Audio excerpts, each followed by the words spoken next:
The Political Party Funding Act introduced regulations relating to the private funding of political parties, including regulating donations made to political parties. In this video, we explain and provide an overview of the Political Party Funding Act. Welcome back to Public Administration 101. Proudly brought to you by Kano Consultants. For professional advice you can trust, in this video, we will provide you with an overview of the Political Party Funding Act, by first providing you with a brief background on the Political Party Funding Act and what the Act aims to achieve. We will also discuss who the Act applies to, and further discuss some of the main provisions of the Act and the various requirements for political parties, donors, as well as the IEC. We will conclude by providing a summary and then discuss why some believe the Act matters and how it affects electorates, citizens, and members of the public. Before we continue, if you are new here, please check out some of our other videos on this channel. Also make sure that you subscribe to our channel for more videos. Now, let us get into today's video. As an introduction, let's talk about where this all started. From 2012, My Vote Counts, which is a non-profit organization which campaigns for a transparent political system in South Africa, tried to gain access into the private funding of political parties by using the Promotion of Access to Information Act.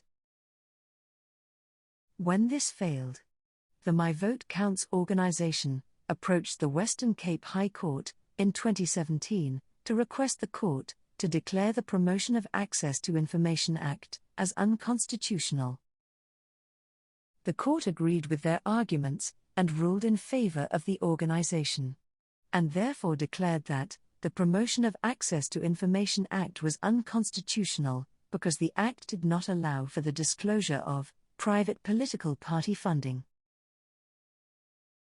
This ruling was then confirmed by the Constitutional Court in 2018. This led to Parliament passing the Promotion of Access to Information Amendment Act, which came into effect on the 1st of April 2021, which provided for, amongst others, that political parties, including independent candidates, keep records of any money paid or donated to them, which are above a prescribed amount. The Constitutional Court ruling on access to political party funding also led to the South African Parliament passing the Political Party Funding Act, Act No. 6 of 2018, which was signed into operation from the 1st of April 2021. This Political Party Funding Act is the subject of this video.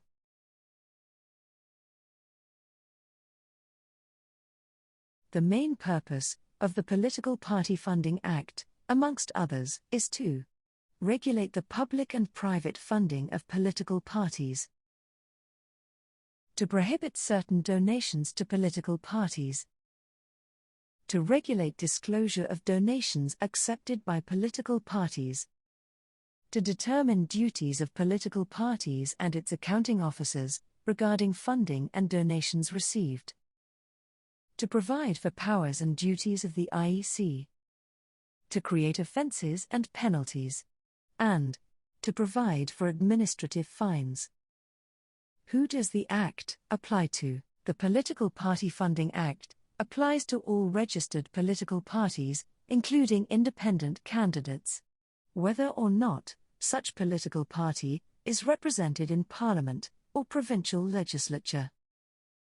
According to the Act, this includes any organisation that accepts donations for the main purpose of supporting or opposing any registered political party or its candidates in an election, as per the Electoral Act.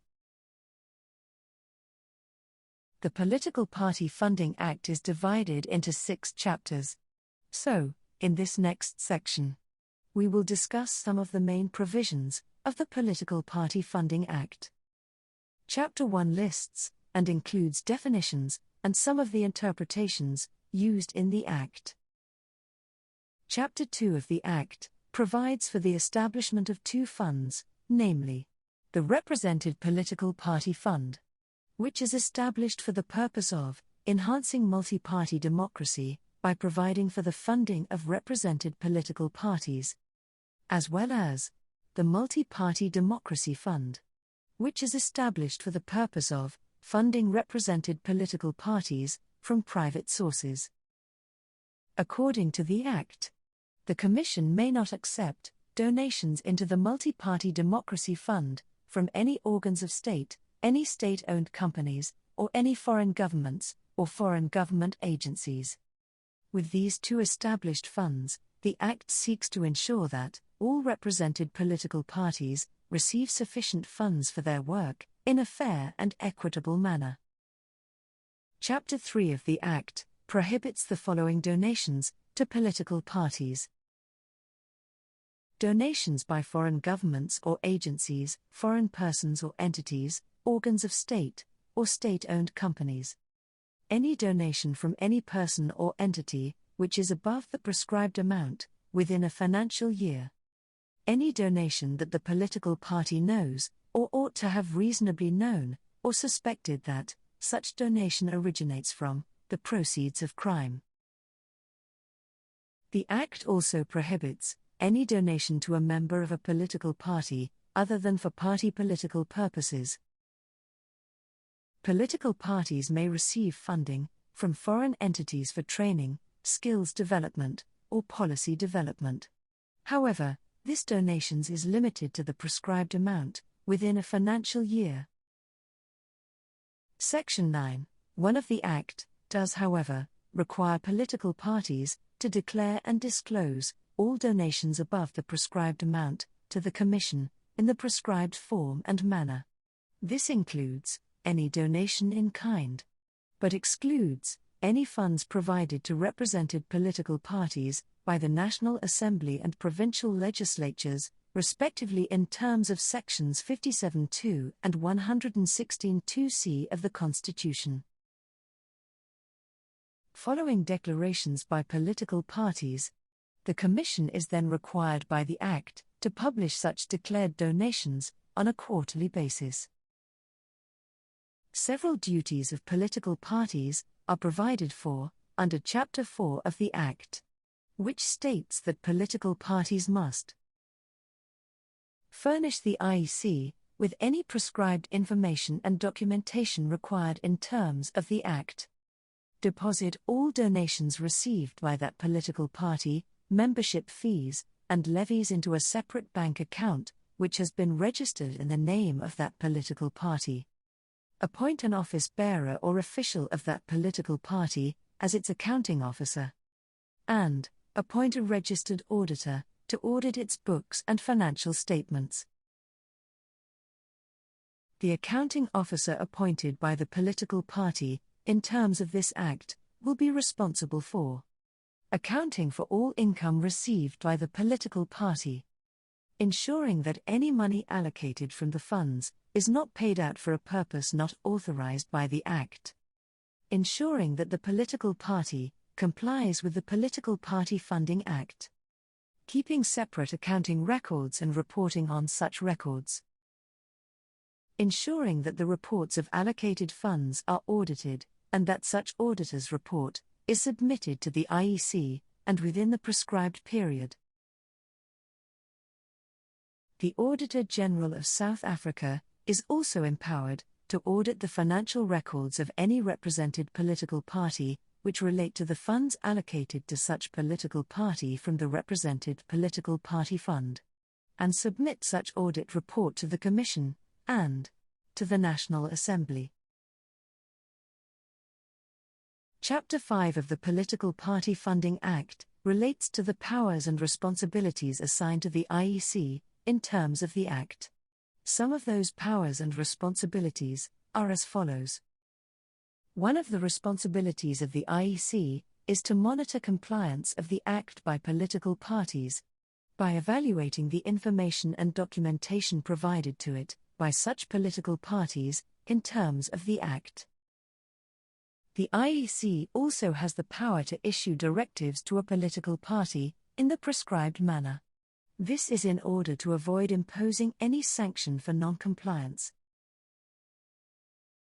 The IEC also has the power to suspend the payment of monies to a represented political party, if it is satisfied, on reasonable grounds, that such represented political party has failed to comply with the Act. The IEC also has the power to recover monies, irregularly accepted or spent by political parties, which are regarded as irregular donations, or which were received, in contravention of, the Political Party Funding Act. The Act also makes provision that, the IEC may, through the Electoral Court, impose administrative fines, for any contravention of the Act. Chapter 6 of the Political Party Funding Act deals with some of the general aspects of the Act.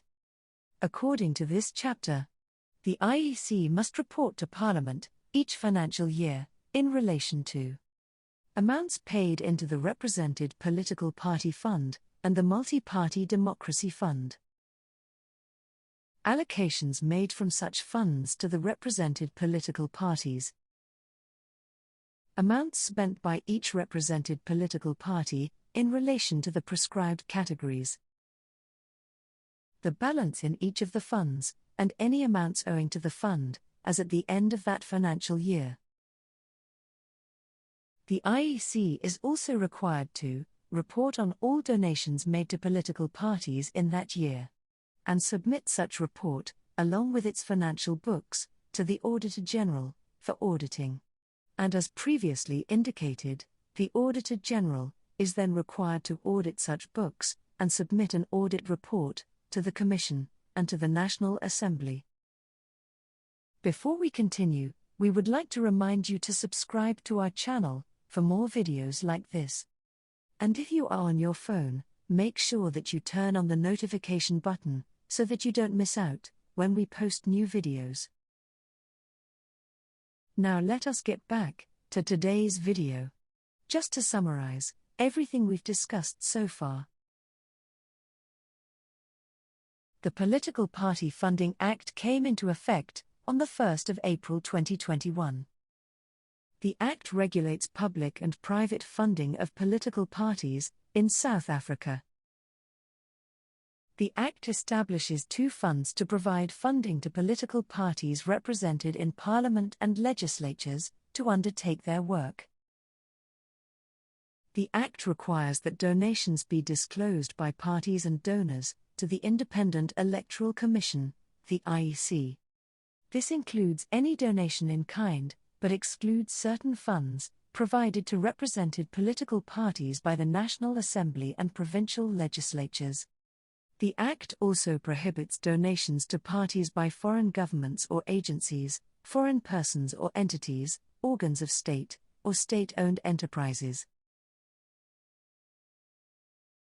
The Political Party Funding Act further empowers the IEC with an oversight role.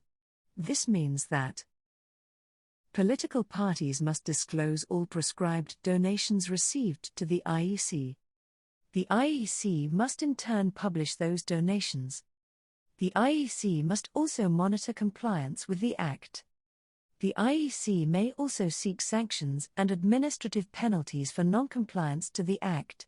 The IEC is further empowered to suspend payments of monies to a represented political party, if it is satisfied, on reasonable grounds that the represented political party has failed to comply with the Act.